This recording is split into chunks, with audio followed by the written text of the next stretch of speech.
Halo, pagi ini aku sengaja bangun pagi-pagi buat nyiapin bekal karena aku dan anak-anak mau ikut Mas Bojo pergi ke kebun. Nah, ini kira-kira jam setengah 6 pagi, kita semua udah siap dan udah mau berangkat. Bocil-bocil belum pada mandi karena memang rencananya hari ini kita mau mandi di sungai yang ada di kebun. Kakak Kerin sangat excited sampai-sampai dia bisa bangun subuh, padahal biasanya selalu bangun kesiangan. Wah, langitnya cantik. Sudah bisa dipastikan kalau hari ini cuaca bakal panas banget. Tujuan kami ke kebun hari ini adalah untuk memusnahkan rumput-rumput yang tingginya udah melebihi tinggi pohon sawit. Duh, kebayangkan kesalnya pohon sawit karena dihimpit-himpit terus sama rumput-rumput yang udah menjulang tinggi. Padahal si sawit adalah pemilik sah si tanah kebun. Tanpa terasa, tiba-tiba kami sudah sampai di plasma 2 aja. Nah, sebelum berangkat ke kebun, kami mau menjemput tante-tanteku yang cantik-cantik dulu. Kalau ini sekolahku waktu masih SD dulu.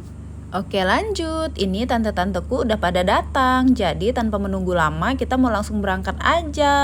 Oke, gas. Dalam perjalanan menuju kebun, kita banyak ketemu sama anak-anak yang berangkat ke sekolah. Hayo, siapa dulu yang kalau ke sekolah perginya suka telat-telat? Pasti bukan kamu kan? Nah, tante-tanteku yang cantik-cantik ini turun terlebih dahulu karena mereka memotong jalan supaya sampai lebih cepat ke bagian ujung kebun. Sepertinya mereka hari ini sangat bersemangat untuk berperang melawan gulma-gulma yang jahat. Lalu kami lanjut masuk ke jalan blok untuk sampai ke bagian depan kebun. Ini aku, kakak Kerin dan adik Nawa lagi turun karena tadi mobilnya nyangkut. Emang jalan bloknya udah rusak parah sih, tapi nggak apa-apa lah ya, jalan sedikit hitung-hitung olahraga. Oke, ini dia kebun yang mau disemprot racun rumput hari ini. Lalu Mas Bojo, aku dan anak-anak numpang mangkal di kebun orang yang letaknya tepat bersebelahan dengan kebun kami. Anak-anak sepertinya sangat menikmati waktu di kebun. Nah, ini Mas Bojo sedang meracik racun rumput yang akan digunakan oleh tante-tanteku yang cantik-cantik untuk melawan gulma. Oke, saatnya menepati janji kepada kakak Kerin untuk mandi di sungai. Menurut aku, ini adalah spot terbaik yang ada di kebun. Warna airnya seperti warna teh, sama seperti warna air sungai yang ada di Kalimantan pada umumnya. Tapi tenang aja, ini airnya nggak kotor ya. Warna seperti teh ini diakibatkan oleh tanah gambut atau akar pohon yang tumbuh di sekitar sungai. Saatnya kembali ke tempat mangkal, karena sebentar lagi tiba waktunya untuk tante-tanteku beristirahat dan minum kopi. Sebenarnya kakak Kerin dan adik Nawa belum pengen berhenti mandi. Apalagi di cuaca panas seperti ini, emang paling enaknya tuh berendam di sungai. Jadi wajar aja kalau kakak Kerin dan adik Nawa nggak mau berhenti bermain air. Duh, jadi nostalgia lagi. Dulu waktu masih kecil saat cuaca panas seperti ini, kami bisa bolak-balik ke sungai 4-5 kali. Nggak hanya saat cuaca panas sih, saat musim hujan kami pun tetap bolak-balik ke sungai. Dan sepulang dari sungai harus siap-siap dimarahin sama mama dan bapak. Dulu malah pernah aku dan kakakku dipukul sama bapak karena membawa adikku yang baru aja sembuh dari demam untuk berendam di sungai. Nakal banget nggak sih?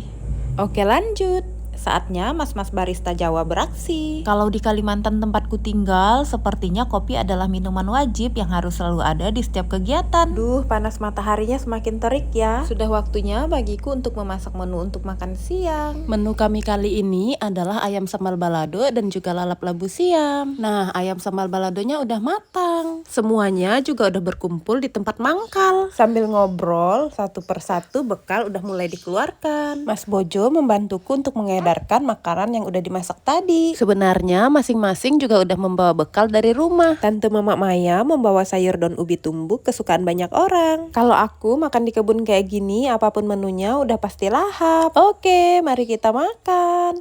Mediri Uman. Waduh, ternyata diam-diam Mas Bojo juga udah sibuk dengan nasi di piringnya. Kakak Kerin gak mau kalah saing, dia udah mengambil 2 potong ayam tapi gak mau dimakan pakai nasi. Hap hap hap, nyam nyam. Happy sekali ya kak. Lanjut ngopi lagi sebelum kembali berperang memberantas gulma. Mudah-mudahan setelah diberi racun, rumput-rumputnya pada mati dan gak tumbuh lagi. Nah, kalau yang 3 orang ini adalah para mandor tali kawat.